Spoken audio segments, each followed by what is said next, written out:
딸이 중1인데 학교를 자퇴하겠다면 어떻게 하실 건가요? 집에서 홈스쿨링으로 공부하겠다고 하면 뭐라 하시겠어요? 만 16살에 수능 봐서 연세대에 정시로 가겠다고 하면 응원해 주실 건가요? 이 책은 중고교 6년 과정을 1년 10개월 만에 마치고 연세대 철학과에 최연소로 합격한 최하은 양의 수기입니다. 사실 수학과학 천재들 중에는 이런 사례가 많아요. 초등 영재 중에 월반에서 과학고 다니는 친구들 가끔 있거든요. 그런데 저자인 최하은 양은 특이하게도 문과입니다. 머리가 너무 뛰어나서 공교육 시스템에서 이탈했다기보다는 스스로의 주체적인 판단과 목표의식 하에 자퇴를 결정한 사람이에요. 자퇴라는 게 저희 때와 다르게 지금의 학생들에게는 또 하나의 선택지가 되어가고 있습니다. 단체 생활이 맞지 않아서 학교를 떠나는 학생도 있지만 중고교 시절을 빠른 재생으로 끝내버리고자 자퇴를 선택하는 학생들도 늘어나고 있어요.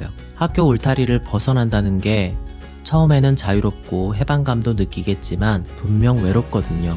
혼자 모든 것을 해결하고 책임져야 한다는 게 대학생도 성인도 버거워하는 과제인데 이 힘든 걸 어린 중학생이 어떻게 해결해 나가는지가 참 궁금했어요. 책에서는 동기, 잡념, 시간, 계획이라는 4가지 키워드로 설명했던 그녀의 합격 공식을 저는 3가지로 간추려보고자 합니다. 첫째, 강력한 내적 동기. 공부란 걸 왜 해야 하냐고 묻는다면 저자의 수험 과정에서 가장 인상 깊었던 대목은 왜라는 질문에 대한 자기만의 이유가 늘 준비되어 있었다는 점이었습니다.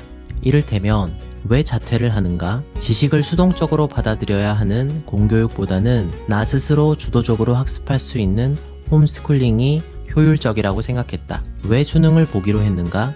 홈스쿨링을 통해 다양한 분야를 경험하고 공부하는 건 좋았지만 함께 공부하는 동료와 나를 이끌어주는 스승을 만나 공부할 수 있는 집단에 소속되고 싶었다. 공부라는 걸 왜 해야 할까? 첫째, 공부는 세상에 나를 입증할 가장 쉬운 방법이기 때문이고, 둘째, 공부는 나를 배신하지 않기 때문이며, 셋째, 꾸준한 공부를 통해 나만의 아우라를 만들어갈 수 있기 때문이다. 공부건 무엇이건 자신만의 이유를 찾아서 실행에 옮기는 사람은 흔들림이 없습니다. 체력적, 정신적 한계를 끊임없이 마주해야 하는 수험생활 중에는 더더욱 자신만의 명확한 동기를 찾아야만 하죠. 위 질문과 답변에서 알 수 있듯이 책의 저자는 중학교 1학년이라고는 상상하기 힘들 정도로 단단한 멘탈과 내적 동기로 무장되어 있었습니다. 이것은 달리 말하면 최하은 양만큼 분명한 자기만의 이유를 찾지 못했다면 자퇴는 생각보다 외롭고 힘든 싸움이 될 수 있다는 말이겠죠. 둘째, 투철한 자기관리. 모든 시간이 자기 책임 하에 주어진 만큼 저자는 자기만의 원칙을 정해 철저한 자기관리를 실행해왔습니다.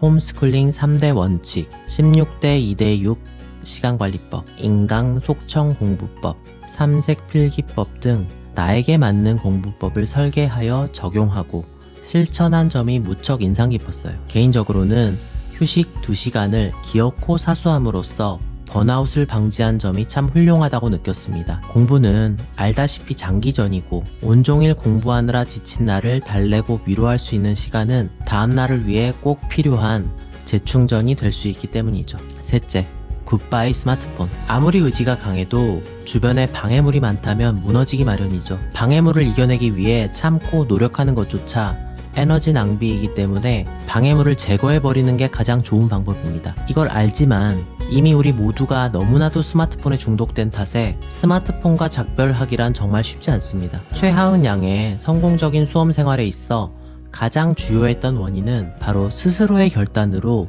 스마트폰과 작별한 데 있다고 저는 단언합니다. 인강도 봐야 하고 단어도 배울 수 있고 요즘은 필기까지 가능하니 스마트 디바이스가 필수적이라는 의견도 있지만 스마트폰은 우리를 끊임없이 유혹하고 의지하게 만드는 기계라는 걸 알아야 합니다. 가능하다면 저자처럼 대입 준비하는 기간만이라도 구형 폴더폰을 사용해보는 건 어떨까요? 결론, 저자는 물론 명문대까지 합격하며 자신의 홈스쿨링을 멋지게 마무리했지만 자퇴나 홈스쿨링은 어디까지나 깊은 고민 끝에 내려야 할 결정임은 분명합니다. 학창시절이라는 게 단순히 대학 입학만을 위한 기간은 아닐 것이고 다분히 비효율적인 것처럼 보이는 시간 속에서 달성할 수 있는 가치들도 있기 때문이죠. 그럼에도 세상은 변화하고 있고 자퇴나 홈스쿨링 역시 학창시절의 새로운 대안으로 자리 잡아가고 있습니다. 책의 저자처럼 중고교 시절을 2년으로 압축해 마치고 대학 시절을 보다 길게 가져감으로써 다양한 도전과 학습의 계기로 삼는 건 충분히 해봄직한 도전이 될 수 있을 것 같습니다. 남들이 가지 않는 길을 당당히 홀로 걸어가고 그 길 위에서 자신만의 원칙을 세워